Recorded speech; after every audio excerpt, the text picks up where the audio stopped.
오늘도 예수 내 마음 아시네.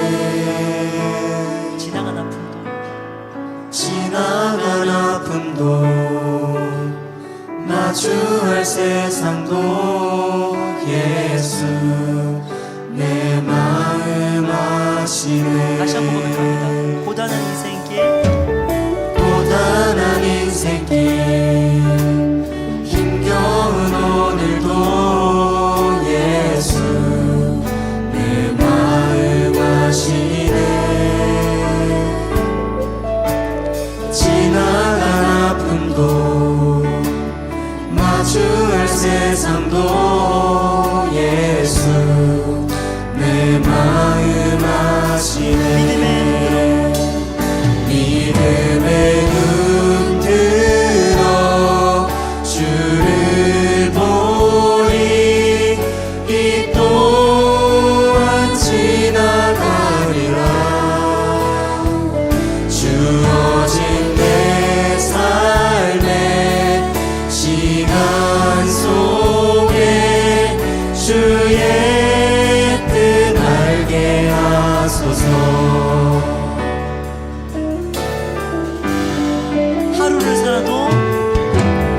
하루를 살아도 기쁨으로 가리. 예수 늘 함께 하시네. 후회도 염려도 온전히 맡기리. 예수 늘 함께 하시네. 믿음의 눈 들어 주를 보리. 이 또한 지나가리라. 주어진 내 삶의 시간 속에 주의 뜻 알게 하소서. 믿음의 눈 들어 주를 보리. 이 또한 지나가리라. 주어진 내 삶의 시간 속에 주의 뜻 알게 하소서. 우리 목소리 높여서 고백합니다. 믿음의 눈 들어. 믿음의 눈 들어 주를 보리. 이 또한 지나가리라. 주어진 내 삶의 시간 속에 주의 뜻 알게 하소서. 믿음의 눈 들어. 믿음의 눈 들어 주를 보리. 이 또한 지나가리라. 주어진 내 삶의 시간 속에 주의 마지막으로 전심을 다해서 믿음의 눈 들어. 주를 보리. 이 또한 지나가리라. 주어진 우리 삶에 계신 예수 그리스도를 찬양합니다. 내 삶의 시간 속에 주의 뜻 알게 하소서. 할렐루야. 주어진 환경에 상관없이 주님께 찬양드릴 믿음을 주시옵소서. 오늘 예배 속에 깊게 임해 주셔서 임해 주실 주님께 통성으로 기도합니다. 주여. 주어진 우리의 삶에 계신 예수 그리스도를 찬양합니다. 무조건 연약한 우리의 삶을 이끌어주시는 주님을 우리가 전심을 다해 찬양하겠습니다. 주여.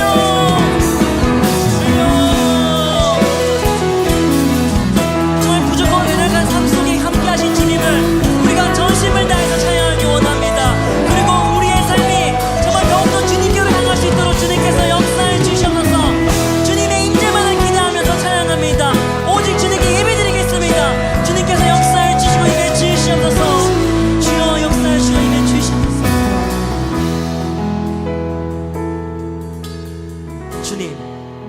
오늘도 예배 자리에 나올 수 있도록 해주셔서 정말 감사합니다.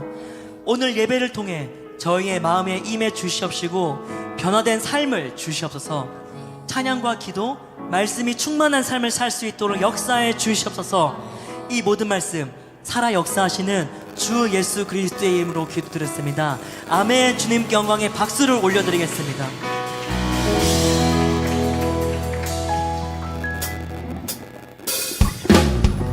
네, 우리 다같이 이 시간부터는 자리에서 일어나셔서 힘차게 주님께 박수치면서 찬양과 경배를 올려드리겠습니다.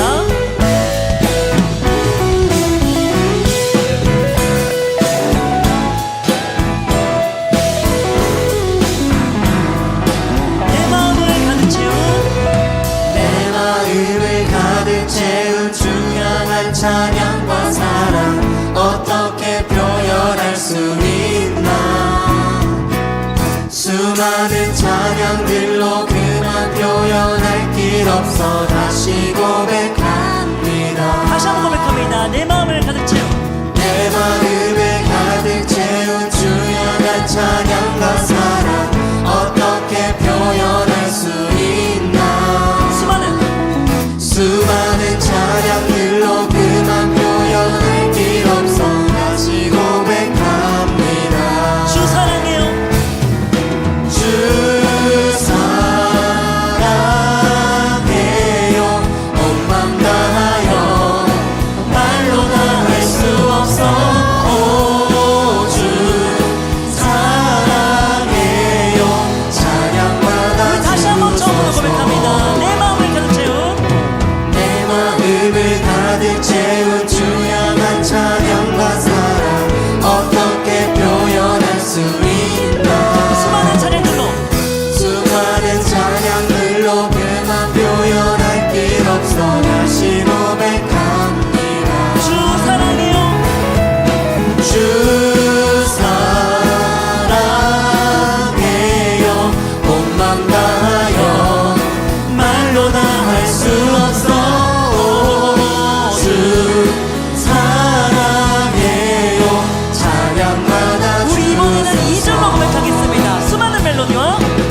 수많은 멜로디와 찬양들을 드렸지만 다시 고백하기 원하네.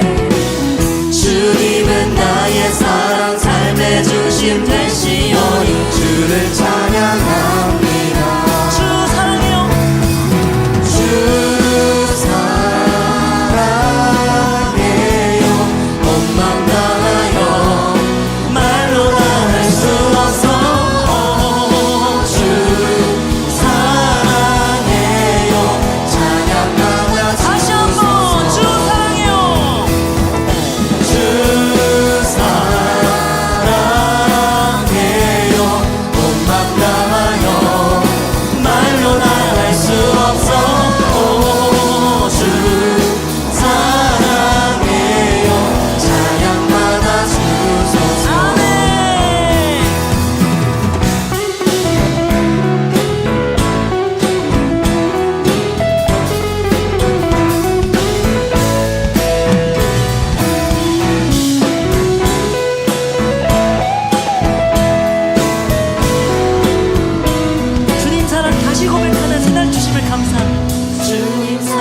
다시 고백하는 새날 주신 감사해요. 주님 사랑 다시 고백하는, 주님 사랑 다시 고백하는 찬양 주신 감사해요. 주님 사랑 다시 고백하는, 주님 사랑 다시 고백하는 새날 주신 감사해요. 주님 사랑, 주님 사랑 다시 고백하는 찬양 주신 감사해요. 목소리로 주 사랑해요, 주 사랑해요. 온 맘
이곳에 주를 위한 이곳에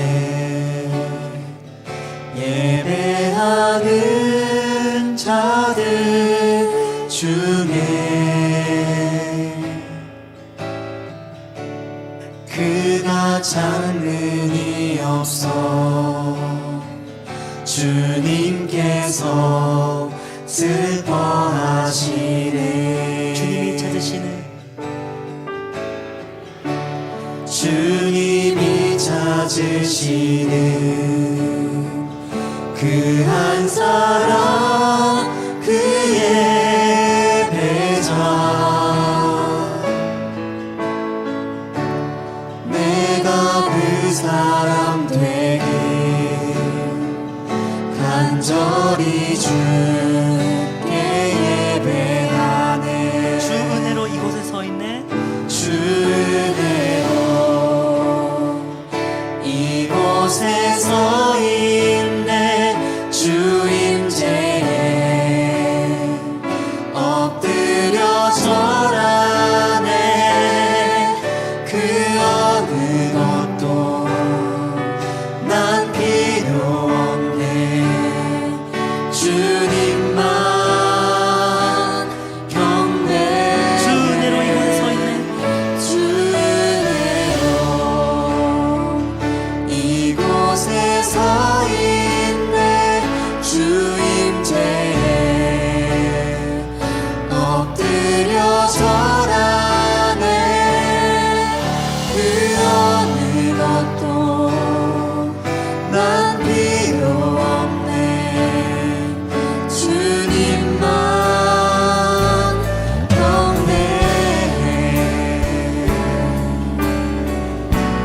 우리 방금 드렸던 찬양의 고백을 우리 다시 한번 전심을 다해서 고백하길 원합니다. 주를 위한 이곳에 주를 위한 이곳에 예배하는 자들 중에 그가 찾는 이 없어 주님께서 슬퍼하시네. 주님이 찾으시는 그 한 사람 주님이 찾으시는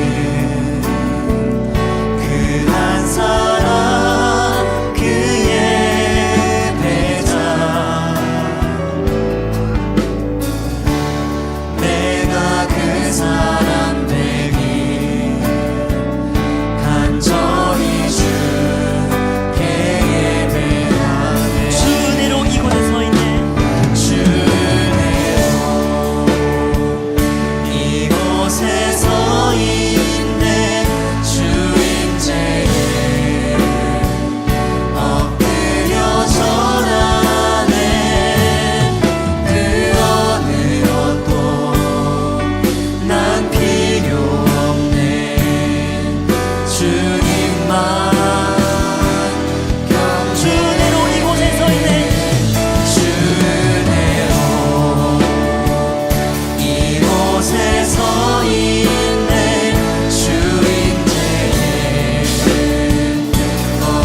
임해 주시옵소서. 세계 비전의 사명이 충만한 삶을 주시옵소서.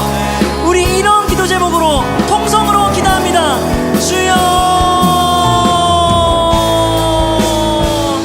너의 하나님 여호와가 너의 가운데에 계시니 그는 구원을 베푸실 전능자이시라. 그가 너로 말미암아 기쁨을 이기지 못하시며 너를 잠잠히 자랑하시며 너로 말미암아 즐거이 부르시며 기뻐하시리라 하리라. 할렐루야. 저희의 찬양으로 인해 기뻐해 주시는 주님, 오늘도 주님의 말씀에 순종하여 예배의 자리로 나올 수 있도록 해주셔서 감사합니다. 오늘 예배를 통해 세상의 욕심들을 모두 내려놓고 주님께서 주신 참 평안을 누리는 삶을 주실 줄 믿습니다.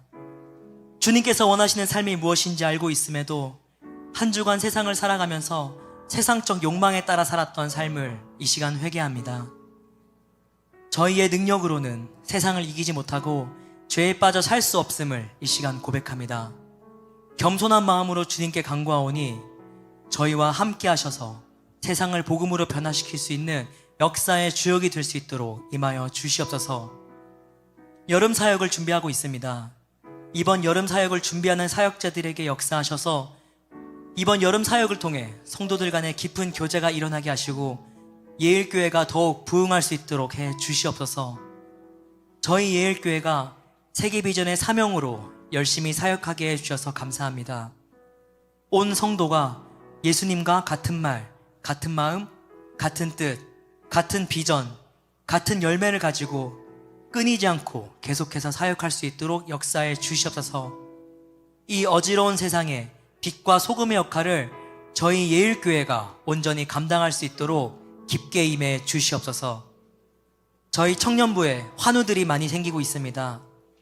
청년부 각 지체들에게 건강을 허락해 주시옵시고 항상 감사하는 마음으로 주님께로부터 받은 사랑을 찬양하고 세상에 전파할 수 있는 믿음을 주시옵소서. 그리고 서로 도고 기도하고 행복한 셀 라이프를 사는 청년부가 될 수 있도록 역사해 주시옵소서. 저희 영적 아비 되신 담임 목사님이신 강승신 목사님에게도 깊게 역사해 주시옵소서. 현재 가지고 계신 비전과 열정이 변하지 않도록 해 주시옵시고 계속해서 주님의 말씀을 올바르게 전할 수 있는 체력과 영역을 허락해 주시옵소서. 예일교회 모든 성도님들도 목사님을 위해 계속해서 기도할 수 있도록 해 주시옵소서. 현재 나가 있는 이상은, 김지연, 정용준 선교사님께도 함께하사 그들로 인해 믿지 않는 영혼들이 변화될 수 있도록 해 주시옵소서. 또한 선교사님들의 건강에도 함께하사 하나님의 복음을 전하는데 아무런 어려움이 없는 육신을 허락해 주시옵소서. 그들에게 지혜도 허락하사 언어적 장벽을 허물어지게 해 주시옵시고 주님의 뜻을 전하는데 어려움이 없도록 해 주시옵소서. 저희에게 변하지 않는 믿음을 주시고 변화될 삶을 주실 주님께서 우리와 함께 하실 줄 믿습니다. 주님 다시 오실 그날까지 주님을 찬양할 수 있도록 역사해 주시옵시고 그러한 주님을 기대하면서 이 모든 말씀 살아 역사하신 주 예수 그리스도의 이름으로 기도드렸습니다. 아멘. 자, 우리 하나님 말씀 같이 보겠습니다. 누가복음 12장 6절로 7절, 13절로 21절 같이 봅시다. 자, 우리 앞에 저기가 나올 텐데 리모컨 어디 있어요? 돌아가나? 그렇구나. 자, 우리 한 절씩 보겠습니다. 먼저 6절로 7절은 한 목소리로 먼저 같이 볼게요.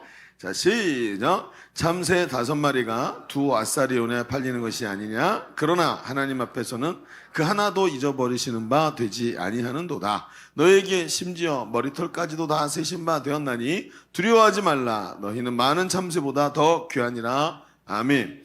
누가복음 12장 13절부터 한 절씩 교독하겠습니다. 무리 중에 한 사람이 이르되 선생님 내 형을 명하여 유산을 나와 나누게 하소서 이르시되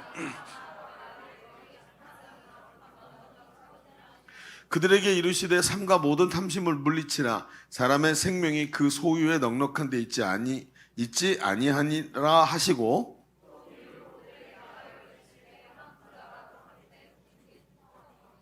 심중에 생각하여 이르되 내가 곡식 쌓아둘 곳이 없으니 어찌할까 하고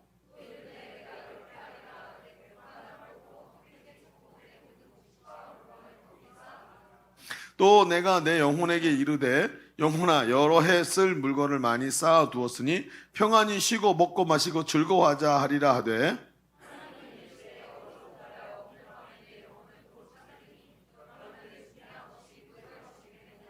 자, 한 목소리로 봅니다. 자기를 위하여 재물을 쌓아두고 하나님께 대하여 부여하지 못한 자가 이와 같으니라. 아멘. 여러분 이런 얘기 아시죠? 어떤 사람이 세 사람이 갑자기 죽었어요. 세 명이. 염라대왕 앞으로 불려갔대요. 근데 염라대왕이 생명부를 펼쳐보더니 아직 죽을 사람이 아닌데 저승사자가 실수로 세 사람을 데려온 거예요. 그거 정신 나간 놈이고 막 이러면서 얘기하면서 염라대왕이 너무 미안하니까 각 이제 사람들을 불러갖고 미안하다, 우리가 그러려고 그런 건 아닌데 어쩌다 보니까 너네를 빨리 데리고 왔네, 요절해 버렸네, 미안하다 막 얘기하면서 각자 한 사람에게 하나씩 소원을 들어주겠다, 그래서 다시 돌려보내주겠다, 세상으로 가서 살게 해주겠다 하고 얘기를 해준 거예요. 근데 첫 번째 사람이 저는 살 때 너무 가난하게 살았습니다. 돈을 많이 가져보는 게 제 소원입니다. 돈 많은 사람으로 태어나게 해주세요. 그래서 그쪽으로 가게 됐대요. 두 번째 사람이 저는 돈이 권력 앞에 무릎 꿇는 것도 많이 보았습니다. 저에게는 돈은 별론데 큰 권력을 한번 가져보고 싶습니다. 그래서 그렇게 태어나게 됐대요. 세 번째 사람이 소원을 빌어야 되는데 아무 말도 안 하고 가만히 있는 거예요. 염라대왕이 물었습니다. 너는 뭐 원하는 거 없냐 했더니 저는 돈도 별로고 권력도 별론 것 같아요.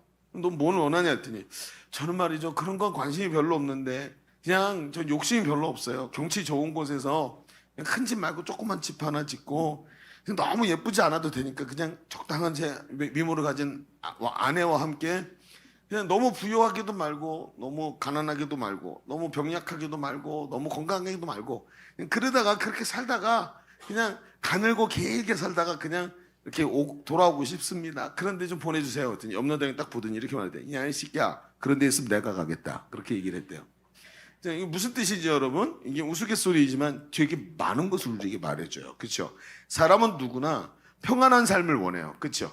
뭐 대단한 걸 원하는 사람은 그렇게 많이 본 적 없는 것 같아요. 근데 평안을 사람들이 원하는 평안이 무엇이냐 하는 거예요. 그럼 뭘 원하는 거죠? 우리가 소소하다고 생각하는 그 상태가 평안인데 사람들은 이런 평안을 얻으려고 소소한 그것들을 얻으려고 무던히 노력하죠. 예를 들어 안정적인 직업. 뭐 대단하지 않아도 돼. 안정적인 직업.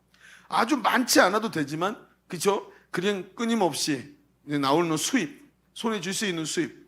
그리고 견고하게 버텨주는 너무 건강하지 않아도 괜찮지만 아프지 않았으면 하는 건강.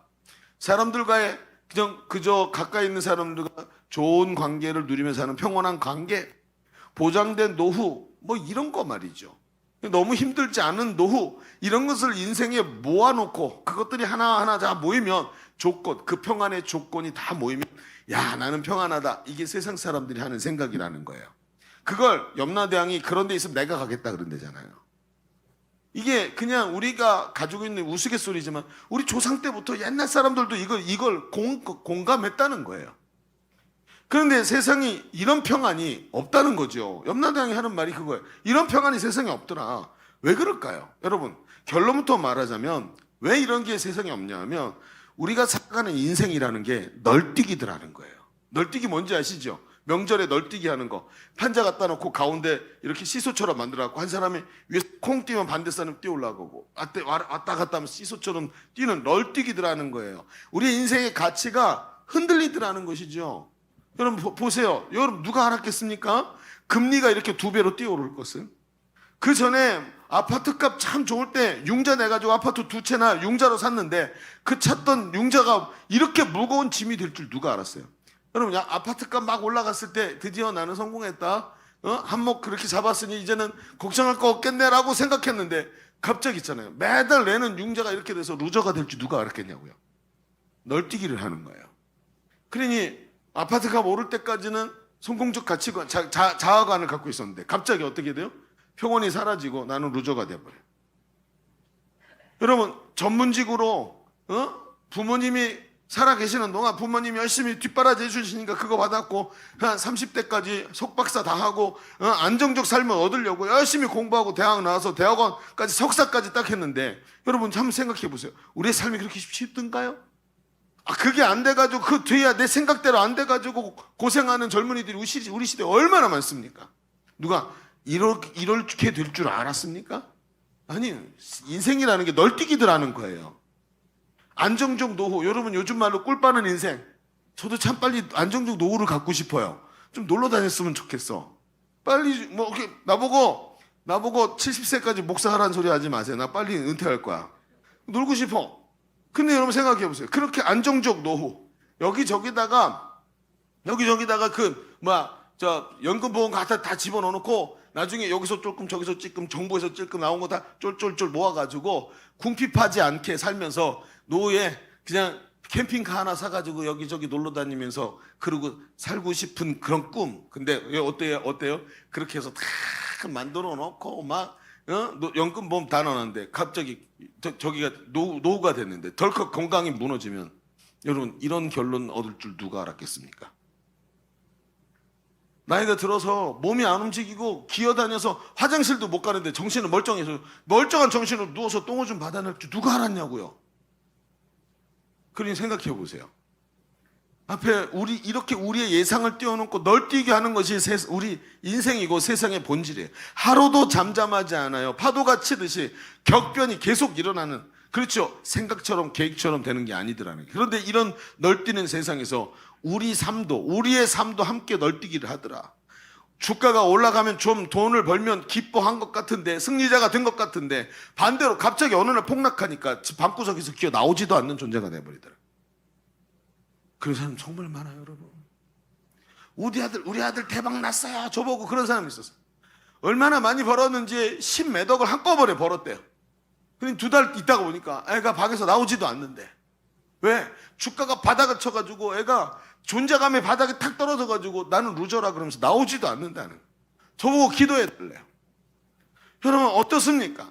승리자가 되지만 반대로 그 인생의 가치가 바닥으로 떨어지기도 합니다. 여러분 우리는 슬퍼합니다. 우리의 평안은 이렇게 세상에서 도전을 받는 거예요. 위협을 받는 겁니다. 그렇습니다. 우리의 평안이 위협받고 있습니다. 왜 이런 일이 일어날까요? 여러분 정부가 잘못해서 그럴까요? 우리 인생이 뭔가 특별히 잘못한 게 있어서 그럴까요? 여러분 어떻게 하면 우리는 이 평안한 삶을 소소하게 염라대왕이 원하는 그 평안한 삶을 우리는 살아갈 수 있을까요? 많은 걸 바라는 것도 아닌데. 여러분 오늘 우리가 이 읽은 성경을 가만히 아마 읽으시면서 벌써 느낀 사람도 있었겠지만 예수님이 이것에 대해서 굉장히 의미심장한 말씀을 하고 계시는 게 오늘 우리가 지난주에 큐티한 말씀에서 여러분 발견되더라는 거예요. 벌써 발견 다 하셨죠? 큐티 다 하셨을 테니까. 그러니까 다 발견하셔야 되는데 표정들이 왜 그럴까? 그죠? 그러니까 오늘 우리가 이 말씀을 좀 같이 깊이 봅시다. 그리고 널뛰기 하는 것 같은 우리의 인생을, 우리 세상에서 우리는 어떤 자리에 서야 될지, 어떻게 하나님 앞에서 이런 정말 평안이라는 것을 느끼고 살아갈 수 있을지 같이 말씀을 통해서 주님의 음성을 좀 깊이 들을 수 있는 시간 되기를 바랍니다. 자, 그래서 주보를 펼쳐보면 오늘의 주보 3면에 보면 오늘 말씀의 제목은 널뛰는 세상에서 평안을 기원합니다 라는 그런 제목을 좀 가져보고요. 그리고 2가지 얘기를 해봅시다. 첫 번째, 주님이 우리에게 말씀하고자 하는 첫 번째, 주님은 풍요한 삶이 평온한 삶은 아니라는 것을 말씀하고 계시더라. 평안이 뭐냐? 풍요한 삶이 평안한 삶이냐? 그건 아니더라. 풍요한 삶이 평안한 삶이 되는 것은 아니더라. 이런 얘기인 거죠. 자, 봅시다. 오늘 우리가 읽은 말씀에 한 사람이 예수님께 찾아와서 하소연을 합니다. 예수님, 우리 아버지의 유산을 저와 나누려고 하지 않습니다. 우리 형에게 얘기해서 아버지 유산을 좀 나눠주라고 예수님의 그 권위 있는 이야기를 해주면 들을 것 같습니다. 이렇게 얘기를 한 거예요. 근데 이게 무슨 얘기냐면 이 유대인들은요, 상속이라는 게 거의 마다들에게 제일 많이 가요. 거의 90%가 가요. 그리고 나머지 10%를 다른 형제들이 나누게 돼 있거든요. 근데 다들 그렇게 하는데 그렇게 받아도 되는데 형이 이렇게 얘기하죠. 이걸 내가 다 받으면 안 되지. 우리 같이 공평하게 나누자. 이렇게 해서 다 나누게 돼 있는 거예요. 근데 이 형이 그러지 않더라는 거죠. 자, 예수님이 그 딱한 하소연을 듣고 공정하게 해결해 주시는 것이 아니라 좀 이상한 그리고 중요한 얘기를 하시더라. 15절에 그 얘기, 예수님의 얘기를 들어볼까요? 15절에 이렇게 말해요. 같이 읽어봅시다. 그들에게 이르시되 삶과 모든 담심을 물리치라. 사람의 생명이 그의 소유에 넉넉한 데 있지 아니하니라 하시고 이렇게 말씀하시는 거예요. 자, 여러분 이게 무슨 얘기죠? 이게 탐심이고 사람이라는 것이 소유에 넉넉함에서 의생이 나오지 않더라 이렇게 얘기를 하시는 거예요. 그러면서 그 얘기가 끝나자마자 바로 붙여가지고 비유, 한 가지 비유를 얘기하시면서 15절을 설명을 해주시는 거예요. 무슨 비유를 하냐면 한 부자가 있어요. 한 남자가 소산이 풍성했어요. 이 사람은 우리말로 하면 중산층 정도 되는 것 같은데 어느 해 수확물이 너무 많은 거예요. 그래서 야, 이번 금년엔 대박이네. 농사가 이렇게 잘 되다니 돈을 좀 번 거죠. 그런데 뭐라 그러냐면 심지어 너무 많았고 자기 곳간이 좁아서 다 쌓지를 못하는 거예요. 그러면 그런 거 무슨 생각을 했냐면 이제 내가 곳간을 새로 지어야 되겠다. 곳간을 이거 허물고 더 크게 지어서 이거기다 많이 쌓아두고 그리고 쌓아두어야 되겠다라고 하면서 자기 영혼을 향해서 말하는 거예요. 자, 이제 됐다. 이제 고생 끝이다. 준비할 거 다 준비했고 이제 평안히 내가 평안히 먹고 마시고 마음 편히 살자 이렇게 스스로에게 말했다는 거예요. 근데 그걸 누가 들었냐 하면 하나님께서 들으셨대요. 지금 예수님이 하시는 말씀이에요. 그 남자가 그렇게 얘기한 걸 하나님이 들으시고 20절에 이렇게 말씀하시더래요. 하나님이 이르시되 어리석은 자여 오늘 밤에 네 영혼을 도로 찾으리니 그러면 네가 준비한 것이 누구 것이 되겠느냐 하셨으니. 여러분, 예수님은 이 비유를 통해서 우리 인생을 살아가면서 우리가 갖고 있는 오해를 정확하게 딱 찝으시는 거예요. 그게 뭐냐? 주님은 먼저 이 사람이 생각하는 평안이 무엇이냐 하는 평안의 정의가 잘못되었다는 걸 얘기하시는 거예요. 이 사람은 지금 내 영혼아 평안히 쉬고 마시자 이렇게 얘기했다 그랬죠. 근데 이 사람이 말하는 그 평안이 뭐냐? 평안을 만들어낼 조건들이 갖춰져야 평안이 온다고 생각하는 거예요. 이 개념이 평안의 정의가 잘못되어 있다. 여러분, 우리는 어떻게 생각하죠? 노후에 건강이 좀 있어야 되고, 자, 조건을 모으기 시작해요. 안정적 수입이 있어야 되고, 조건을 모으는 거예요. 그죠? 그러면서 보험은 다 들어야 되겠고, 저거도 취미도 있어야 되겠고, 그렇죠? 그 다음에 뭐 이렇게 쭉 조건을 딱 모아놓고 이 조건이 다 만족이 되면 난 평안할 것이다 라고 생각하죠. 그래서 쌓고, 그 다음에 연봉도 좋은 연봉, 내가 원하는 연봉까지 딱 가지려고 그렇게 전문직을 가져야 되겠고 이러면서 얘기하는 거 똑같은 얘기를 지금 이 사람이 하고 있는 거예요. 조건이 갖추어지면 된다. 이 사람이 생각하는 조건이 뭐냐? 첫 번째, 이 부자의 평안의 조건이 뭐냐면 소산이 많아야 되는 거였어요. 수입이 많아야 한다는 것이죠. 여러분, 내가 많이 거두어서 곳간에 많이 쌓아두면 내가 평안이 있다는 거예요. 내 조건이 그거예요. 첫 번째 조건이. 여러분, 근데 이 말에는 함정이 있지요. 인생이 말이죠. 한번 생각해 보세요. 내가 수많은 것들을 모아드리면 내가 평안할까요? 제가 신학교 다닐 때 제 은사 목사님 한 분이 이제 강의를 하시는데 이분이 그때 지금부터 한 거의 30년 전에 27년 막 이전 전에 그때 렉서스 타고 다니시던 분이 목사님 렉서스를 타고 스포츠카를 타고 오셨어요. 막 그런 양반인데 이분이 설교도 너무 잘하고 아주 카리스마 있는 분이었고 이분이 서울에서 좀 부촌 거기에 교회가 있고 교회가 굉장히 이제 부흥하는 교회였어요. 근데 이분이 어느 날 설교를 어떻게 했냐면 재정적 방종, 믿는 자가 내가 돈 벌었다고 그 내 돈이라고 생각하고 살아가는 그게 교만이고 하나님을 무시하는 행위다. 너의 삶을 인도하시는 하나님 무시하고 네가 돈 벌었다고 네 마음대로 쓰냐? 그리고 이제 설교를 하신 거예요. 근데 그 얘기를 듣고 어떤 권사님이 은혜를 많이 받아갖고 목사님 상담을 좀 하고 싶다고. 제가 어제 말씀 너무 은혜를 받아서 오시라고. 딱 오는데 이분이 너무 고민을 많이 하고 기도해가지고 목사님 방에 딱 들어오면서 뭐 인사도 안 해. 다짜고짜. 목사님 저는요 500만 원 이하로 절대 못하겠어요. 그래서 무슨 얘기예요? 무슨 얘기? 도대체 이게 무슨 얘기세요? 그랬더니 이분이 말씀을 들으면서 생활비에 대한 얘기에 꽂힌 거예요. 근데 이 생활비가 뭐야? 이 사람이 제가 가서 생활비를 막 커트를 쳐본 거예요. 내가 수도 광열비도 좀 줄여보고 음식비 같은 거, 식비 같은 거 너무 비싼 재료로 좋은 음식 먹으려고 그러지 말고 줄여봤는데 한 달에 500만 원 밑으로는 깎을 수가 없더래요. 먹고 마시고 전기세 내고 자동차 굴리고 한 달에 500만 원 밑으로는 안 되더래요. 그러면서 와가지고 목사님 말씀이 제가 굉장히 잘못하고 있는 것 같은데 500만 원 미만으로는 절대 안 될 것 같아요. 여러분 이게 지금 거의 30년 전 이야기예요. 그러면 지금 돈 가치를 얼마나 될까요? 돈 1000만 원에서 1500만 원 정도 되는 거예요. 여러분 한 달에 여러분 가정 중에 한 달에 500만 원을 생활비로 쓰시는 데 있으면 말씀해 보세요. 저희 집밖에 없죠. 저번 손 들었으니까. 아무도 없어. 근데 이 시대에 그러니까 우리 시대로 1,500 한 달에 1,000 이상을 생활비로 쓰더라는 거예요. 그런데 이 목사님 뭐라 그러냐면 이렇게 해요. 여러분 뭐 어떻게 생각하니? 이 얘기를 하면서 어떻게 생각합니까? 이런 사람도 있어요. 이렇게 사는 사람도 있더라. 그러면서 뭐라 그러냐면 여러분 아십니까? 생활비가 뱀의 입 같대. 뱀. 뱀의 입이 자꾸 앞에 혓바닥이 날름날름거리는 것 같죠? 근데 그걸 집어삼킬 때 턱이 딱 빠져갖고 입이 쫙 벌어지는데, 여러분 뱀이 그 얇은 뱀이 여러분 송아지를 삼키더라는 거예요. 생활비라는 게 늘리기 시작하면 끝이 없다. 생활을 늘릴 만큼 더 많은 것을 달라 그러더라는 거예요. 근데 그 반대로 생활비를 줄이면 줄일수록 허리띠를 쫙 밑으로 줄이는 것처럼 줄이면 줄일수록 줄일 수 있는 것도 생활비라는 거예요. 그러면서 이분이 뭐라 그러냐면, 여러분 세상에 만족이 있습니까? 만족이 없어요. 그래서 근데도 그 속에서 만족한 삶을 사는 방법이 뭔지 아세요, 여러분? 뭘까요?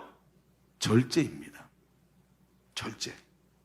절제가 없으면 여러분 평생 살면서 만족이 없어요. 돈이 1,000만 원, 2,000만 원, 3,000만 원을 생활비로 써도요, 절제하지 않은 만족이 없는 거예요. 우리 청년들 들어봅시다. 청년들이니까 제가 이렇게 다른 데서는 얘기 안 해, 이런 얘기. 나중에 결혼하면 남녀가 부부가 함께 살죠. 그럼 내 마음대로 성관계 할 수 있을 것 같죠? 절제 안 하잖아요? 그럼 더 강렬한 성을 원해요. 그럼 어떻게 되는 줄 아세요? 변태로 흘러요. 그래서 더 강력한 무슨 조치를 취하는 게 중요한 게 아니고 거꾸로 가야 돼. 절제로 가야 되는 거예요. 여러분 왜 악이 안 나올까요? 우리 시대, 여러분 잘 알죠? 제 말에 공감합니까? 우리 시대는 절제라는 말이 미덕이 아닌 게 되어버렸어요. 그래서 젊은이들이 더 욕구를 향해 가니까 거꾸로 절제로 안 가는 거예요. 그러니까 더 강렬한 욕구를 원하지만 반대로 그 욕구가 채워지지 않는 거예요. 뭐든지 절제가 있어야 되는 거예요. 여기도 마찬가지예요. 이 부자가, 이 남자가 갖고 있는 거, 내가 많은 수입이 있어야 된다. 수입을 가져도 계속해서 더 요구하는 게 자신의 삶의 그 뱀의 입같이 열지 자신의 삶의 욕구들이에요. 그러니까 이 말 자체가 함정이 들어있는 거예요. 두 번째, 이 사람이 얘기하고 있던 이 평안이라는 것을 만들어내 쌓아 올리는 재료들이 뭐냐면, 두 번째는 이 부자의 평안은 많은 소산이 그의 손 안에 머무를 수 있도록 하는 장치가 있어야 되는 거예요. 그래서 뭐죠? 많이 벌었지만 그거를 모아놓을 수 있는 더 큰 창고가 필요한 것이죠. 그러니까 그걸 내게 머물게 만들어야 되는, 계속 어떻게든 이걸 빼앗기지 않고 머물게 만들어야 되니까 그다음부터 어떻게 하죠? 돈을 벌면 안정적 투자처, 적금이 아니라 투자를 해서 거기서 돈이 계속 나오도록 만들어야 되죠. 주식 투자하고 어떻게든 말이죠. 그것이 내 손에서 그 부가 빠져나가지 않고 그것이 내 안에 계속 그 소산이 남도록 하기 위해서 하는 장치들이 필요한 거예요. 그래놓고 염려하지 않고 살아가는 것이죠. 보험을 여러 가지 들어놓고 그 보험이 말이죠, 방패처럼 나에게 다가오는 불행을 이렇게 맞고 저렇게 맞고 겹쳐서 말아가니까 보험을 수도 없이 많이 들어요. 암보험에 무슨 보험에 다 들어요. 근데 여러분 아시죠? 여러분 있잖아요, 우리에게 찾아올 때는요, 어떻게 하면 방패 사이로 화살이 삐집고 들어와요. 하나님께서 일하시지 않으면 안 되는 거예요. 그러니까 이렇게 해놓고 자기 불행을 막아줄 방패들을 갖다 놓고 내가 벌어들인 것이 내 속에 딱 있도록 만드는 거죠. 그렇죠. 조건이 완료되니까 돼야 된다는 거예요. 근데 이 사람이요, 이런 조건이 딱 완료되니까 이 사람이 말을 합니다. 뭐라고요? 이제 평안히 먹고 마시자. 이제 평안히 먹고 마시자. 자, 끝! 이제야 드디어 평안히 먹고 마시고 내 마음대로 편안하게 살 수 있도록 모든 준비가 완료돼서 이제부터는 평안할 거야. 평안히 먹고 마시자. 여러분, 우리가 원하는 순간이 이 순간 아닙니까? 여러분 결혼하고 나면 그 다음부터 뭐 하는 줄 아세요? 신랑과 신부가 같이 앉아가지고 우리가 삶이 이렇게 되는데 돈이 얼마가 필요해? 당신은 월급이 이만큼이고 나는 이만큼인데 이만큼이 부족해, 이만큼이 더 필요해. 그래서 이만큼 더 벌어야 돼. 그래서 투잡을 뛰어야 돼. 이렇게 하면서 주판을 튕기는 겁니다. 계산기를 두들기는 거예요. 여러분, 그러면서 그런 조건들이 다 됐을 때 우리가 이렇게 생각하죠. 자, 이제 됐다. 평안이 올 것이다. 이제부터 아기 낳을 수 있다. 이제부터 결혼식 할 수 있다. 이제부터 내가 원하는 대로 살 수 있다. 아니요. 그렇게 계산기 두드려보고 이 정도 돼야 된다라고 투자해놓고 뭐 안전하게 수익을 만들어놓고 이게 아니더라는 거예요. 주님이 말씀하세요. 이 사람한테 15절에 삼가 모든 탐심을 물리치라. 사람의 생명이 그 소유에 넉넉한 데 있지 아니하니라. 이것이 필수가 아니고 이것이 탐심이래요. 예수님이 하신 말씀이, 이것이 탐심이래. 왠지 아세요? 이렇게 지금까지 네가 평안을 누리고 산 것이 너의 노력이 아니라 하나님이 주신 걸 잊어버리고 하나님이 다 주실 것을 탐욕을 가지고 네가 원하는 대로 만들어내려고 하는 게 탐심이더라는 거예요. 이렇게 여러 가지 조건을 만들어낸다고 평안한 것이 아니더라는 거예요. 이런 평안은 평생 쌓아올린 조건 하나만 무너져도 그 평안이 금방 무너져버리는 유약한 것이고, 하나님께서 이거 주시기로, 이미 주시기로, 너희는 먼저 그의 나라와 의를 구하라. 그러면 이 모든 것을 너희에게 더하시리라 하시면서 주시기로 약속한 것을 더 가지려고 하는 탐심으로 자기 자신에게 상처를 내는 것이라는 거예요. 예전에 있잖아요. 어떤 새댁이 결혼했어요. 여자가 결혼해서 시집을 갔는데, 시집에 가보니까 오래된 종갓집에, 오래된 집에 사는데, 그 집에 가보니까 화장실이 푸세식인 거야. 아침마다 추운 겨울에도 아침이 되면 볼일을 보기 위해서 방에서 나와서 마당을 건너서 화장실에 가야 되는데, 화장실에 가서 딱 문을 딱 열면 밑에서 생명체들이 안녕 이렇게 인사하는데, 그런데 가서 이러다 보니까 자기는 어느 정도 이제 익숙해졌는데, 어느 날 그렇게 살다가 동창회가 있어서 친구들을 만나서 동창회 갔는데, 동창회에 딱 갔는데 어떤 친구가 자기 집으로 초청을 해서 갔어요. 갔더니 새로 지은 아파트에 수세식 화장실이 있는 집이가 너무 좋은 거야. 아침에 일어나서 춥게 건너가지 않아도 되고 깨끗한 화장실을 쓰면서.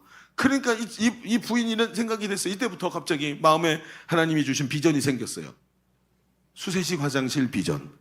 그래가지고 이때부터 수세식 화장실을 있는 집으로 가겠다고, 그러면서 먹지도 않고 쓰지도 않고 모아서 막 10수년을 모아가지고 수세식 화장실 있는 아파트로 이사를 가게 됐어요. 그러니 어떨까요? 이제 원하는 것을 얻었고 비전을 이루었으니까 동창회 드디어 나갈 수 있게 됐어요. 동창들한테 가서 나도 이런 집에 산다고 얘기하면서 막 얘기를 하다가, 항상 동창회가 문제예요. 거기 있던 동창 친구 하나가 자기 집으로 떼어왔는데, 이게 웬일이에요? 고급 브랜드 아파트에 사는데 화장실이 2개이고 안방과 화장실 사이에는 파우더룸도 있는 거예요. 와, 갑자기 강력한 자극과 함께 깨달음이 오면서 비전이 확 생기죠. 그러면서 그 어떤 비전이 생겼을까요? 화장실 2개 있는 집으로 이사를 가야 되겠다. 아침마다 화장실 쟁탈전을 벌이지 않아도 되는구나 하고 생각하면서 그거 얻으려고 막 새로운 비전에 사로잡혀서 막 뛰어가면서 노래를 불러요. 이 산지를 내게 주소서, 주께서 그날에 약속하시면, 막 그러면서 막 안 먹고 안 입고 투자이고 고진감래해가지고 화장실 2개인 브랜드 아파트로 이사를 갔어요. 너무 좋죠. 아침마다 화장실 쟁탈전도 안 해요. 편안하게 화장실 갔다 나오면서 파우더룸에서 화장도 하고 뭐 어떻게 하면서 그렇게 좋은 집에서 살면서 너무 좋다 너무 좋다. 그런데 어느 날 소화가 잘 되는 것 같아서 병원에 갔더니 위암 말기라, 인생을 정리하시라 라는 말씀을 들어요. 기가 막히죠. 여러분, 그렇게 평생을 모은 화장실 2개 있는 아파트 누구 걸까요? 이제 누구 거죠? 여러분, 현실적으로 생각해 보세요. 이 아파트 누구 겁니까? 남편의 새 부인 겁니다. 내가 죽도록 고생했지만 남편의 새 부인께 되는 거예요. 그걸 눈으로 보면서 자기는 눈을 감아야 되는 거예요. 여러분, 잘 생각하십시오. 주님 말씀하십니다. 조건을 쌓아 올려 만든 평안이 아니다. 조건을 쌓아 올려서 스펙 만들어 놓고 내가 원하는 연봉 만들어 놓고 그렇게 해서 만든 평안이 아니더라. 왜? 너무 연약해서 밑에서 하나만 빠져도 다 무너지는 유약한 평안이라는 거예요. 이걸 보고 뭐라 그래요? 예수님이 탐심이다라고 말씀하셨어요. 자, 우리 정리를 좀 해봅시다. 우리 지금까지 위협받는 평안에 대한 이야기를 나눴습니다. 그 첫 번째로 주님이 지금 풍요한 삶이 평안한 삶이라고 말씀하시지 않더라는 거예요. 그렇습니다. 조건을 쌓아 올려 만든 평안이 아니더라. 쌓아올린 조건 하나만 무너져도 평안이 무너져버린 아주 유약하고 우리를 미혹하는 가짜 평안에 우리가 자꾸 속고 있더라는 거죠. 그러면 이제 이런 질문이 나옵니다. 그렇다면 진정한 평안이 무엇입니까? 그럼 우리가 이 땅에 살아가면서 평안이라는 건 얻을 수 없는 겁니까? 그렇지 않아요? 말씀대로 한다면 이 세상엔 평안이 없는 거네요. 그렇다고 손 놓고 가만히 하나님 주시는 거니까 뭐 하나님 주시겠지 하고 가만히 앉아 있어라. 이거는 운명론이잖아요.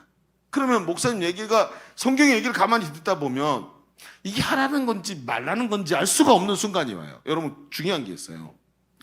그렇죠? 여러분, 제3의 길이 항상 있어요. 성경을 보면 제가 성경을 보면서 굉장히 이해가 안 됐던 게, 제가 고등학교 때 또 대학 다니면서 성경을 볼 때마다 이런 질문을 굉장히 많이 했거든요. 그러면 도대체 어떻게 하라는 거야? 이게 도대체 왜 이렇게 써놓으셨을까? 그렇게 생각을 할 때 항상 나중에 보잖아요. 예수님은 항상 제3의 길을 말씀하세요. 이 제3의 길이 어디서 나오냐? 이제 봅시다.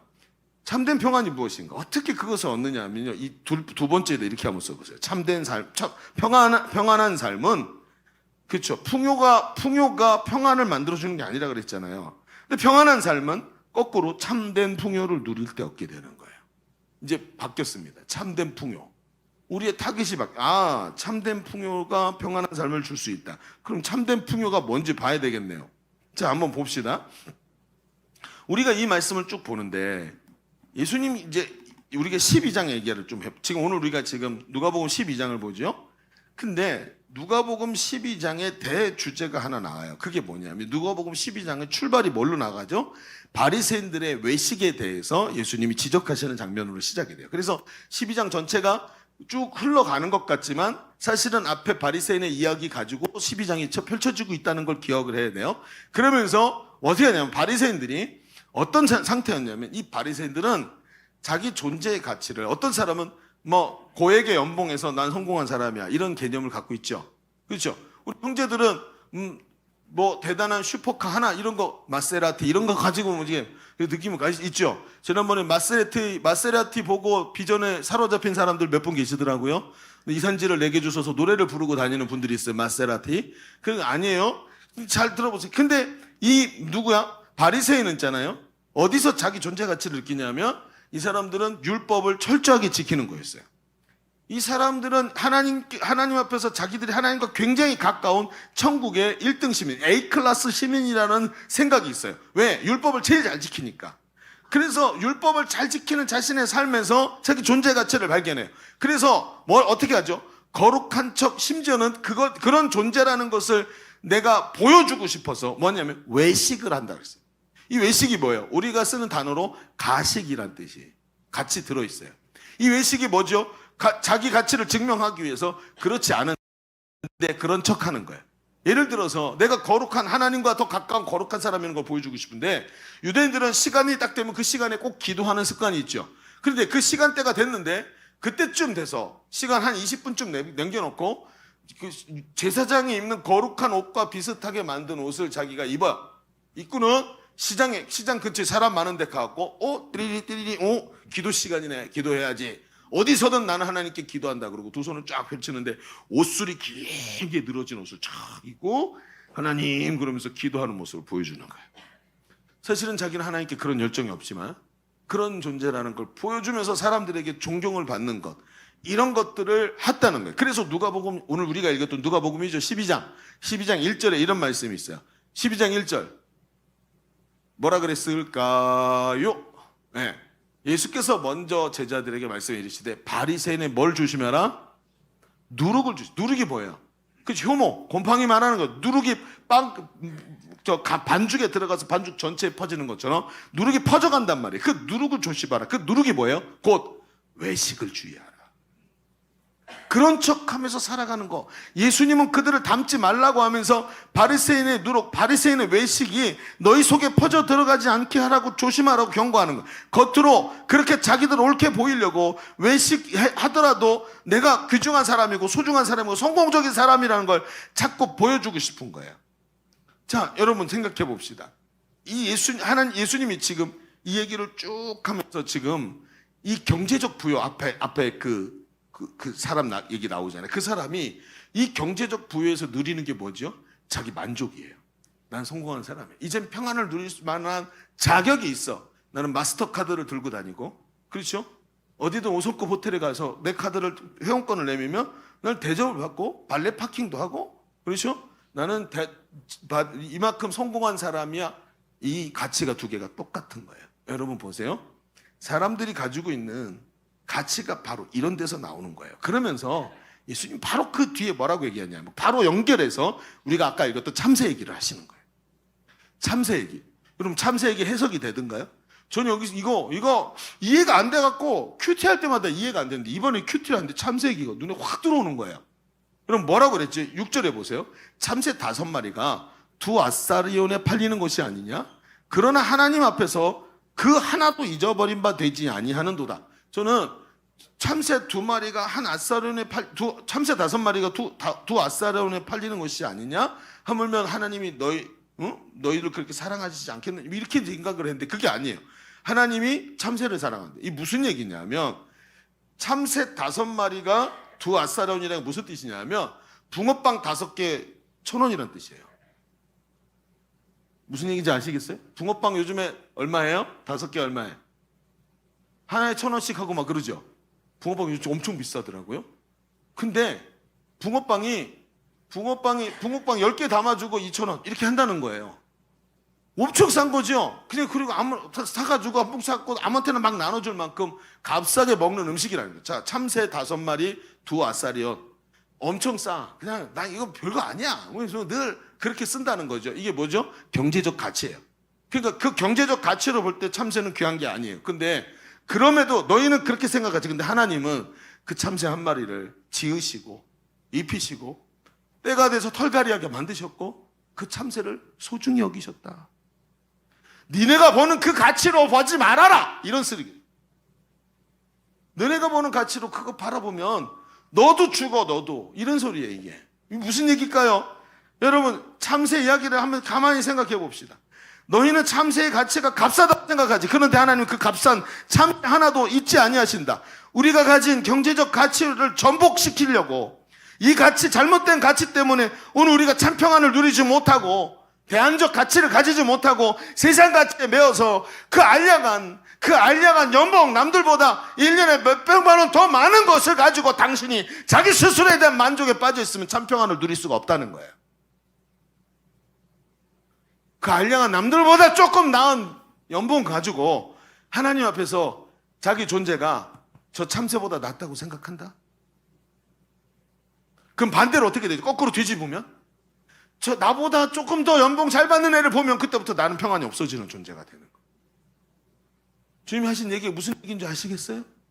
그래가지고 이 얘기를 주님이 마치 우리가 가진 경제적 가치의 전복을 시도하시면서 너는 모든 것을 경제적 가치로 보지 않냐? 세상 가치로 보니까 세상의 가치가 너의 눈에 콘택트 렌즈처럼 철썩 붙어 있으니까 아무리 말씀을 얘기해도 돈밖에 돈의 가치, 세상의 가치로만 자기 인생을 보니까 참 평안이라는 게 있을 수 없다는 거예요. 여러분 생각해 보세요. 한번 이미지를 떠올려 보세요. 여기 키가 한 170 정도 되는 자매가 자매라고 얘기 좀 합시다. 너무 홀리해지니까 아가씨가 은숙이 한 170 되지? 웃고 있어요. 난데? 그러면서 힐을 딱 신었어요. 막 탁 커진 거죠. 어깨를 딱 펴고 배를 딱 내밀고 가슴 내밀고 엉덩이 뒤로 딱 펴고 딱 걸어요. 걷는데 딱 팔에 뭐가 꽂혀 있냐면 팔에 좋게 1,000만 원은 될 것 같은 명품백이 딱 걸려 있는 거예요. 기획 상품으로 한정판으로 나온 명품백이 딱 걸려 있는 거예요. 팔에.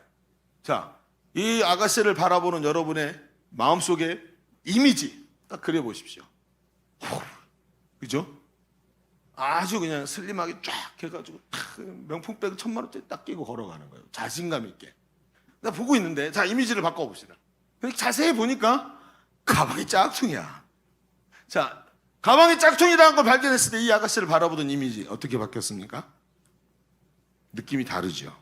갑자기 달라지죠, 여러분. 왜 그럴까요? 왜 그 사람의 가치를 바꿔 놓았을까요? 여러분 그 아가씨는 여전히 그냥 그 사람입니다. 변하지 않았어요. 조금 전과 지금 여러분 그게 그 가방이 진짜라고 생각할 때와 짝퉁이라는 걸 발견한 사이에 이 아가씨는 전혀 변하지 않았습니다. 여전히 누군가의 소중한 딸이고 누군가의 사랑하는 연인이고 누군가의 친구예요. 누군가의 아내일 수도 있어요. 그런데 그 가방이 바뀐 것도 아니고 여전히 그 가방을 손에 들고 있는데 가짜 가방이라는 거 아는 순간 갑자기 그 사람의 가치가 내 머릿속에서 바뀌어요.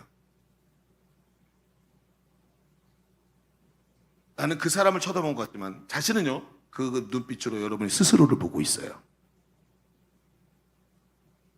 스스로 자기를. 그러면서 어떻게 해요? 세상 가치에 지배를 당하기 시작하더라는 거예요. 그런데 주님이 말씀하세요. 이 가치를 전복시켜버리자. 업사이드 다운 완전히 뒤집어 엎어버려야 된다는 거예요. 그게 지금 예수님이 하시는 말씀이에요. 그렇게 너희가 보는 세상 가치로는 값싼 참새도 하나님이 얼마나 소중히 여기셨는지 아느냐? 네가 바라보는 그 싼값 두 아사리온이라는 가치도 안 되는 그거 한 마리밖에 안 되는 거지만 하나님 그거 날 때부터 이 세상에 지으실 때부터 그 참새 한 마리 그렇게 소중히 하셨는데 하물며 너희는 어떻게 했느냐? 하나님이 너희를 얼마나 사랑하시는지 매일 빠지는 머리카락까지도 새기고 계신다. 여러분 머리카락 새고 계신다. 이 말이 여러분에게 은혜가 됩니까? 그럼 전 너무 됩니다. 아침마다 하얀색 세면대에 머리에 한번 드라이를 하고 나면 흥건히 빠진 머리카락을 보면서 한숨을 내쉬는 거예요. 여러분 웃지 마세요. 여러분 지금 우리 여기서 이거 가지고 같이 마음 아플 수 있는 사람 하나밖에 없어. 나랑 한 사람 있어요. 거기 한 사람. 여러분 어떤지 아세요? 매일같이 머리가 빠지는데 오죽하면 막 이렇게 핸드폰 가지고 비춰 딱 찍어봐. 찍어먹어. 또 빠졌네. 그러면서 앞에 있는 수북히 떨어진 머리카락을 보면서 하나님 이거 말이 됩니까? 뭐 하나님 생각해 보세요. 제가 나중에 지금 이제 5학년 들어왔는데 머리가 이렇게 뚜껑이 딱 열려버리면 여러분 여름에 덥지요? 저는 에어컨 바람 밑에 있으면 여기가 시원해요. 머리카락 없어갖고. 하나님 이거 열려버리면 나중에 설교할 때 설교 노트본이라고 고개 한번 숙이면 번쩍 고개 한번 숙이면 번쩍 그럴 거 아니에요. 그러면 성도들이 은혜 받겠습니까? 번쩍거려서 눈부셔가지고 설교 듣겠습니까? 맨날 하나님께 싸지는 거야. 이거 좀 안 빠지게 해달라고. 그런데 오늘 말씀이 뭐라는 줄 아세요? 네 빠지는 머리카락 내가 다 세고 있다. 하나님 얼마나 사랑하시는지 네 머리카락 숫자도 세고 있고 너 때로는 세면대에 떨어진 머리카락 숫자 세다가 에이 몰라 그러고 막 물로 내려버리지. 난 그거 늘 셌다. 늘 세고 있다. 너 얼마나 너에게 관심이 많은지. 너는 너 자신의 가치를 남들보다 조금 더 많은 연봉이라고 생각하지? 너 다른 사람과 비교해서 저 사람 취업 잘 되는데 왜 난 이렇게 안 되고 있지라고 생각하지? 아니다. 그거 아니다. 네가 바라보는 그 참새 5마리가 두 아사리온이라는 그 개떡 같은 가치 좀 집어치워라. 너는 내가 너를 살리기 위해서 십자가에서 내 생명을 네 생명과 맞바꿀 정도로 너를 사랑한 걸 모르니? 얼마나 너를 사랑했는지 너를 위해서 내가 당해야 될 그 고난을 하나도 머리털 하나 빠지지 않고 다 막기 위해서 그 채찍에 맞을 때 신음소리를 내지 않으셨다라고 기록된 거. 신음소리를 내면 그 신음소리가 땅바닥에 떨어지면서 내가 당해야 될 고난을 주님이 자기 몸에 다 담아야 되는데 못 담고 떨어뜨려 네가 당할까 봐 그 고난마저 내가 신음소리까지 내지 않고 다 받아들였다. 내가 너를 얼마나 사랑했는지 너의 과거의 죄, 오늘의 죄, 앞으로 미래에 지을 죄까지 내가 다 담당했다. 그래서 뭐예요? 내가 이렇게 실패하고 또 죄짓고 반복해서 그 죄를 지을 걸 알고도 나같이 아무 공로도 없이 정말 더럽고 추접하고 아무런 미래와 아무런 소망도 둘 수 없는 죄인 똑같은 죄를 반복해서 짓는 걸 아시면서도 구원하셨어요. 그만큼 사랑하셨어요. 그게 뭐예요? 여러분 그게 바로 십자가예요. 십자가의 충격적 메시지를 보세요. 내가 너를 사랑해서 너를 구원하기 위해 내 생명과 너를 맞바꿨다. 이게 회복되어 평안한 삶이 될 줄로 믿습니다. 조건을 쌓아올린 평안을 찾는 사람에게 가치 전복이 일어나게 하는 진정한 가치가 뭐죠? 대안적 가치, 바로 그것이 십자가입니다. 주님의 사랑의 가치입니다. 그렇습니다. 하나님이 나를 사랑하시는 것은 뼛속 깊숙이 깨달아질 때 진정한 평안이 삶에게 있는 거예요. 그때 죽음도 무섭지 않고 환난도 무섭지 않고 갑자기 가치 전복이 일어나더니 오늘 수입이 내 손에 쥐어지거나 쥐어지지 않거나 어제보다 적은 수입이 내 손에 쥐어졌다고 해도 거기서 절대로 우리는 흔들리지 않는 거예요. 그러면서 우리 마음속에 뭐가 있죠? 참된 풍요. 어떤 풍요요? 참된 풍요. 머리카락까지 세신 하나님의 사랑이라는 참된 풍요가 내 마음속에 들어오기 시작해요. 그때부터 세상이 두렵지가 않아. 여러분 11조 헌금 누가 하는 줄 아세요? 이 참된 풍요를 경험해 본 사람. 가치 전복이 일어나서 세상이 나한테 딱 돈을 내밀면서 야 내가 너한테 이거 주는 거 고마운 줄 알아? 엎드려 절해 라고 얘기할 때 웃기지 마라. 하나님이 나를 사랑하셔서 하나님의 뜻 안에서 내 필요한 것을 하나님이 채우신 거다. 그러면서 내 앞에 무릎 꿇으라고 말했던 세상에 그 더러운 사탄을 향해서 뺨새대기를 빡 날리는데 그 날리는 게 뭔지 아세요? 10분의 1을 뚝 잘라서 하나님께 드리는. 하나님이 전체가 하나님 주신 겁니다. 유대인들이 할례를 행하죠. 할례가 뭐예요? 남성의 성기 끝에 있는 포피를 자르는 거예요. 근데 그 포피만 자른 게 아니라 그 의미가 뭔지 아세요? 성기 전체를 절단해낸 거예요. 아브라함의 자손은 하나님이 만들었지 우리가 인간적 방법으로 성적인 방법으로 만들어낸 게 아닙니다. 하나님이 만드신 겁니다. 그걸 인정하기 때문에 포피 끝을 자르는 거예요. 가치 전복이 일어나야 되는 거예요. 더러운 세상 같이 말고 그거 하나만 빠져도 와르르 무너지는 그런 풍요, 그런 평안 말고 진짜 세상 가치를 넘어가는 대안적 가치가 저와 여러분 마음속에 있어야 하는 것입니다. 마지막으로 한 가지만 같이 여기 나누고 마칩시다. 제가 예전에 아마 오랫동안 저와 함께한 우리 형제들은 아시는 분, 우리 민수 형제는 기억이 나실 거예요. 순천에 가면 공항 옆에 애화원이라는 데가 있어요. 사랑의 원자탄이라고 이름이 난 그 손양원 목사님이 사역하셨던 곳이라는 거 알고 계시죠? 선교사님들이 개항 초기에 외국 선교사님들이 오셔서 나환자 요양병원으로 만든 거예요. 근데 거기에 양장로님이라는 분이 계셨어요. 근데 이분이 거기서 나환자로 계시다가 오랫동안 계시다가 거기서 돌아가신 지가 몇 년 됐어요. 근데 돌아가시기 바로 전에 우리 교회 청년들이 갔을 때 아파가지고 못 나오다가 오늘은 괜찮네 하고 나와서 간증을 우리 교회 청년들한테 하시고 그리고 다시 몸져 누우셔서 돌아가셨어요. 근데 이분 연세가 많아서 돌아가신 거예요. 근데 이분의 마지막 제가 그 간증을 듣는데 이런 얘기를 하시는 거예요. 젊어서 연세대학교 이제 외정 말기에 그 연세대학교 다니시다가 나병이 발발했고 소록도로 간 거예요. 근데 여러분 소록도 어떤지 아세요? 소록도 지금 가면 다리로 연결돼 있죠. 그때는 배로 타고 가는 거예요. 근데 나병 환자들 소록도가 일본 사람들이 만든 데인데 거기 나병 환자가 돼서 들어가잖아요. 그럼 가족들이 데려와서 소록도 들어가는 배에다 딱 태우면 타자마자 가족들이 보는 앞에서도 몽둥이 꺼내서 때리기 시작해요. 말 듣게 만드니라고. 그리고 그냥 배 태우면 죽은 사람 취급을 하고 돌아서야지. 안 그러면 눈 뜨고 볼 수 없는 거예요. 소록도에 들어가잖아요. 여자도 있고 남자도 있죠. 그래서 제일 먼저 가자마자 뭐 하는지 아세요? 남자들 거세를 시켜요. 인권이라는 게 없어요. 애기 낳으면 안 되니까. 그리고 거기서 완전 유린당해갖고 개처럼 살도록 만들어놨어요. 그리고 소록도가 악명이 높아요. 그러니까 이분이 소록도에 안 들어가려면 어떻게 되냐면 나환자 시설에 들어가야 되는 애영원밖에 없는 거예요.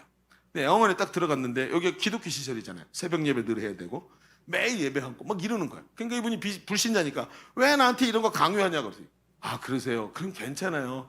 지금 저희도 지금 더 들어오시려고 줄 서 계시는 분이 많으니까 그냥 싫으시면 퇴소하시면 됩니다. 이분이 깜짝 놀란 거죠. 왜? 나가면 어디로 가야 돼요? 소록도 가야 되는 거예요. 그러니까 마지못해 거기 앉아서 신앙생활 하는 척 하다가 하나님이 은혜를 주시고 믿음을 주셔서 예수 그리스도 영접하고 구원받았어요. 그리고 평생 신앙생활 하면서 거기 장로님까지 되신 거예요. 얼마나 충격적으로 은혜를 받았는지요. 너무 은혜를 받아서 하나님 말씀을 읽는 걸 너무 좋아했어요. 그런데 어느 날 나병균이 눈에 침투를 한 거예요. 눈에 침투해가지고 여러분 나병 그 얘기 들어본 적 있으세요? 나병이 뭐예요? 문둥병이죠. 살이 썩어 들어가는 거예요. 손가락 끝에가 썩어요. 그래서 나중에 손가락 잘라야 돼요. 이게 계속 썩어 들어가니까. 그리고 나중에 귀도 자르고 코도 자르고 나중에 팔도 자르게 되죠. 그렇게 해갖고 나중에 뭐만 남아요? 몸뚱이만 남는 사람이 되는 거예요. 근데 심하면 근데 이분이 눈에 나병균이 들어갖고 이게 실명을 해버린 거예요. 그러니까 앞이 안 보이니까 이분이 낙심을 한 거예요. 하나님께 기도를 하는데 하나님 이럴 수 있습니까? 아니 나병 걸려가지고 여기 와가지고 예수 믿게 만들어서 하나님 말씀 읽으면서 그렇게 하나님 앞에 잘 섬기도록 만들어 주시더니 이제 나 남은 게 뭐가 있다고? 시력까지 가져가면 난 성경 어떻게 읽습니까? 성경 읽어야 하나님을 섬길 거 아닙니까? 아니 근데 어떻게 하라고 이 시력까지 가져갑니까? 막 화가 나가지고 하나님께 막 따지는 거예요. 몇 달 동안 시험이 들어서 기도도 못하고 매일 하나님께 따졌다는 거. 이럴 수 있냐고. 이게 뭐냐고. 그런데 어느 날 새벽에 기도하는데 하나님의 음성이 빡 와서 닿더래요. 뭐라 그러냐면 하나님 이렇게 말씀하셨대요. 아직까지 너에게 명석한 머리와 귀가 있지 않느냐. 아직도 너에게 명석한 머리와 귀가 있지 않느냐. 살아있지 않느냐라고 얘기를 하시더래요. 근데 그 말씀이 계속 울리는데 충격적으로 다가오는 거예요. 그렇구나. 하나님 원하시는 게 뭔가 있었구나라고 생각하고는 그때부터 뭘 했냐면 자기와 처지가 비슷한 사람, 눈이 안 보이는 사람들과 그룹을 만들어서 성경 암송반을 만들었어요. 그럼 어떻게 했냐면 눈이 보이는 사람을 그 반에 같이 불러 모아놓고 성경을 읽어달라 그러면 읽는 걸 눈 안 보이니까 귀가 열려 있잖아요. 들으면서 한 번에 외우기 시작하는. 앉아가지고 같이 이렇게 중얼중얼 외우다가 다 외우셨습니까? 그럼 자기 팀원들이 다 외웠습니다. 합독해 봅시다. 그리고 안 보이는데 쫙 합독을 하는 거예요. 그리고 어떻게 해요? 1장 외우고 그 다음날 1장 2장 외우고 그 다음날 1장 2장 3장 외우고 그 다음날 1장 2장 3장 4장 외우고 이렇게 하고 쫙 외웠는데 십수년 동안 수십 년 20년 정도 걸렸다 그랬던 것 같아요. 그래서 그 시간 동안 얼만큼 암송을 했냐면 신약 전체 시편 그리고 구약 성경 일부를 암송하셨대요. 그러면서 계속 그게 머릿속에 떠있는 그분이 얘기해요. 목사님 이게 어떤 건지 아십니까? 성경을 눈이 안 보이는데 성경을 늘 암송한다는 건 성경이 늘 그쵸 컴퓨터에 띄워놓은 것처럼 성경이 자기 머릿속에 계속 떠있다. 그게 성경이 그냥 우리 순차적으로 성경 읽고 지나가잖아요. 근데 성경이 다 떠있는 거예요. 딱 눈을 뜨는 것 같이 눈 딱 뜨면 천상세계 보듯이 성경이 다 보이고 하나님의 뜻이 뭔지 팍팍팍팍팍 오는 거야. 이게 아날로그식으로 순차적으로 가는 게 아니라 디지털로 이렇게 땡기는 거지. 완전히 이건 뭐 챗 GPT인 거야 말씀이. 그냥 막 들어와서 이 안에 뭐 보이는 거지. 하나님 나라가 보이는 것 같다 이렇게 얘기하는 거야. 그러면서 그렇게 하나님 천상세계를 보는 것 같이 늘 하나님 말씀이 깨달아지고 기쁨이 있고 막 천국에 있는 것 같다는. 근데 그러다가 어느 날 이제 이사야서 45장 7절의 말씀을 갑자기 하나님 탁 깨닫게 하시는데 뭐라 그랬어요? 나는 뭐라고요? 빚도 짓고 그 다음에 이 말은 웃기지 않아요? 빚을 지신 거는 우리가 심정적으로 받아들여지는데 어둠이 지었다는 말이 심정적으로 잘 안 받아들여져. 근데 평안도 짓고 그 다음에 뭐도 지었다고요? 환난은 악한 건 줄 알았는데 하나님이 지었대. 그리고 하나님이 쓰시는 거래요.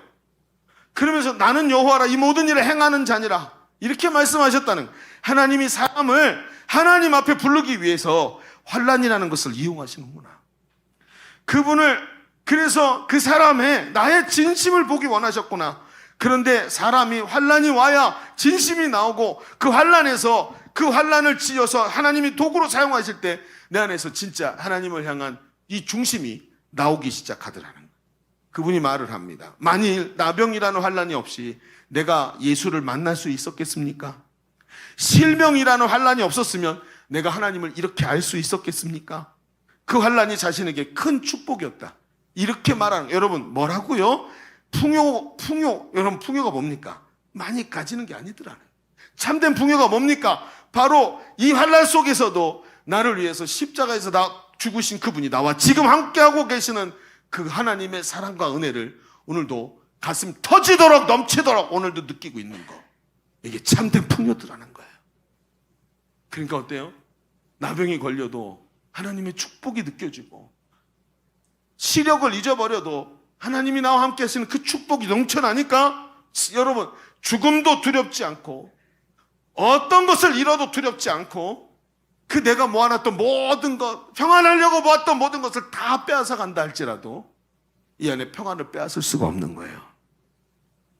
무화과 나뭇잎이 마르고 포도 열매가 없으며 감람나무 열매 그치고 논밭에 식물이 없어도 외양간에 송아지가 없어도 나는 여호와로 인하여 즐거워하리로다. 이건 진짜 평안을 맛본 사람만 할 수 있는 얘기예요. 그래서 오늘 이 얘기를 하고 있는 거 아닙니까? 여러분 마무리 한번 해봅시다. 오늘 밤에 여러분 집에 가서 잠자기 전에 누워서 한번 스스로에게 물어보십시오. 나는 진정한 평안을 누리고 있는가? 널뛰게 하는 것 같은 세상에서 쌓아 올렸던 조건들이 다 무너지고 건강을 잃고 다리 한쪽이 없어지고 연봉이 다 무너지고 직장을 잃어도 내 사랑하는 남자친구가 여자친구가 나를 떠나도 그래도 나는 하나님 앞에서 진정한 평안을 누릴 수 있겠는가? 나는 진짜 참된 풍요를 누리고 있는가? 아니면 세상에서 말하는 그 돈의 가치에 잡혀서 세상 가치에 잡혀서 오늘도 뭔가를 하나 얻으려고 바락바락 그러면서 살아가는가? 요한복음 14장 27절에 이렇게 말합니다. 평안을 너희에게 끼치노니 곧 나의 평안을 내게 주노라. 내가 너희에게 주는 것은 세상이 주는 것과 같지 아니하니 너희는 마음에 근심하지도 말고 두려워하지도 말라. 정확하게 이 얘기를 하고 계셔.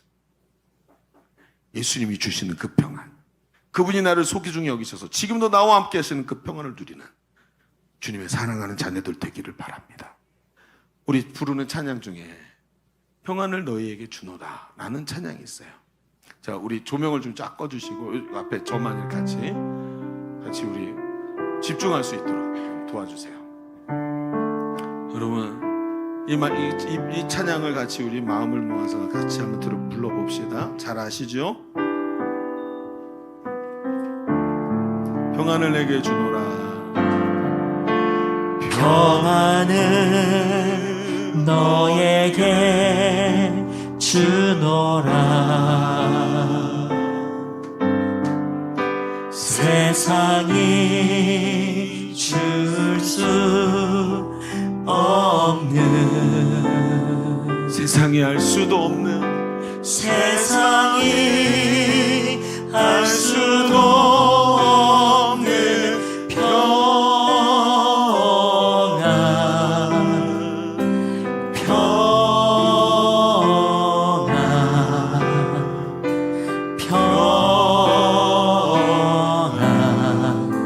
평안을 내게 주노라. 우리 오른손을 가슴에 얹고 평안을 너에게 주노라. 세상이 줄 수 없는, 세상이 알 수 없는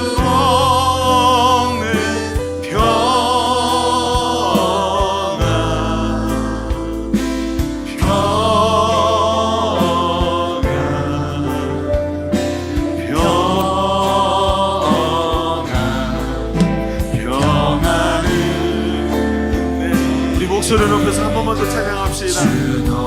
평안을 너에게 주노라. 평안을 너에게 주노라. 세상이 줄 수 없는, 세상이 알 수도 없는 평안,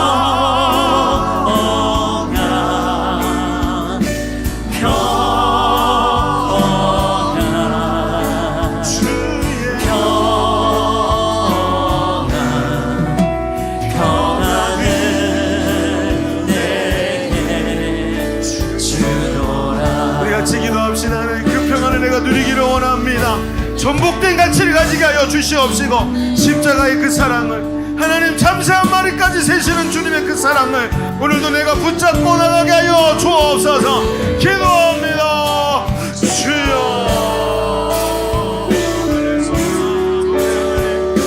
큰 소리로 기도하세요. 성령님과 하신 가운데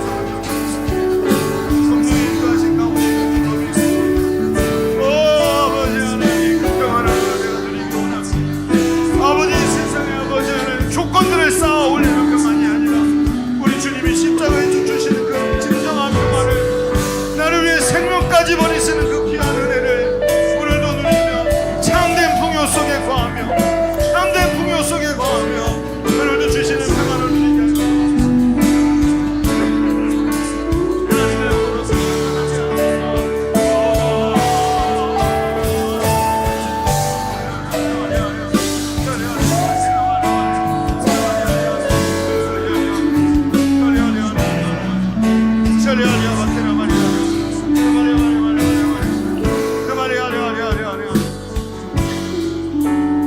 거룩하신 하나님, 감사합니다. 오늘 우리에게 참된 평안을 향한 열망을 주시니 감사합니다. 세상의 가치를 전복한 대안적 가치를 가지고 사게 하여 주시옵시고, 오늘도 그 대안이신 예수님, 우리 사랑하시는 그 주님의 십자가를 붙잡고 오늘도 참된 평안 안에서 진정한 참된 풍요를 누리며 살아가는 우리가 되게 하여 주옵소서. 예수님의 이름으로 기도합니다. 아멘. 우리 하나님께 영광 올려드립니다.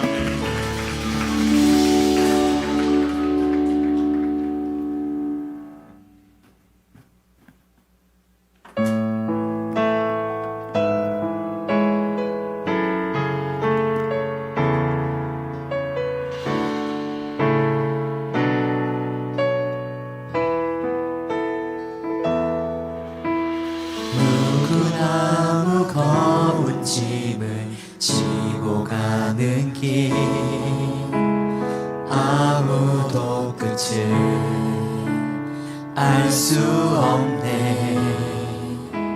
사랑의 노래는 점점 희미해지고 내일의 두려움 넘치지만 나는 오늘도 가네. 사랑의 주님이 사랑의 주님이 나를 부르신 그 길 나의 힘으로 갈 수 없네.